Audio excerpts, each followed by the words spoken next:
Bumoto rin syempre ngayong araw ang ilang kilalang celebrity. Tunghayan natin yan sa report ni Jamie Santos.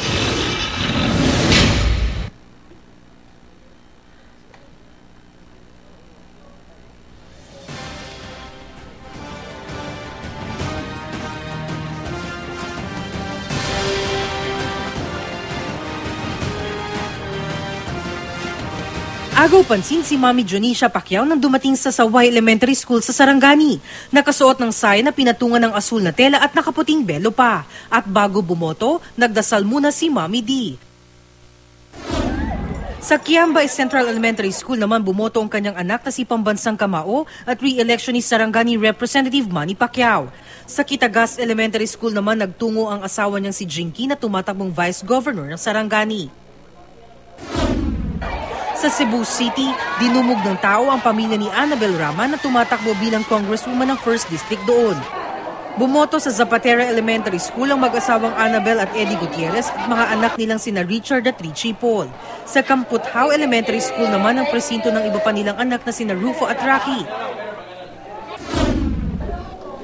30 minuto matapos buksan ng botohan, dumating sa Baclaran Elementary School si Parañaque District 1 Re-electionist Councilor Alma Moreno Laksamana.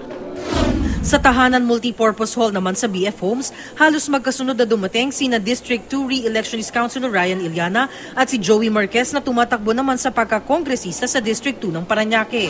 Makapananghali naman ang bumoto sa Tambo Elementary School ang singer at Re-electionist Councilor ng District 1 ng Parañaque na si Rosel Nava. Magkasama namang bumoto sa Canadyeng Elementary School sa Ormoc ang mag-asawang Richard Gomez at Lucy Torres. Tumatakbo sa pagka-mayor ng Ormoc si Richard, habang si Lucy naman ay kandidato sa pagka-congresswoman ng 4th District ng Leyte. Sabay ring bumoto ang mag-asawang Aga Mulak at Charlene Gonzalez sa Camarines Sur.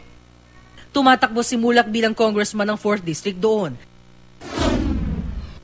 Ipinost naman sa Instagram ng ilang Kapuso stars ang kani-kanilang pagboto, gaya ng mag-asawang Ogie at Regine Alcacid, magkapatid na Maxine at Sab Magalona, Solen Yusaf, Lauren Yang, at singers na si Mark Bautista at Christian Bautista. Jamie Santos, Nakatutok, 24 Oras.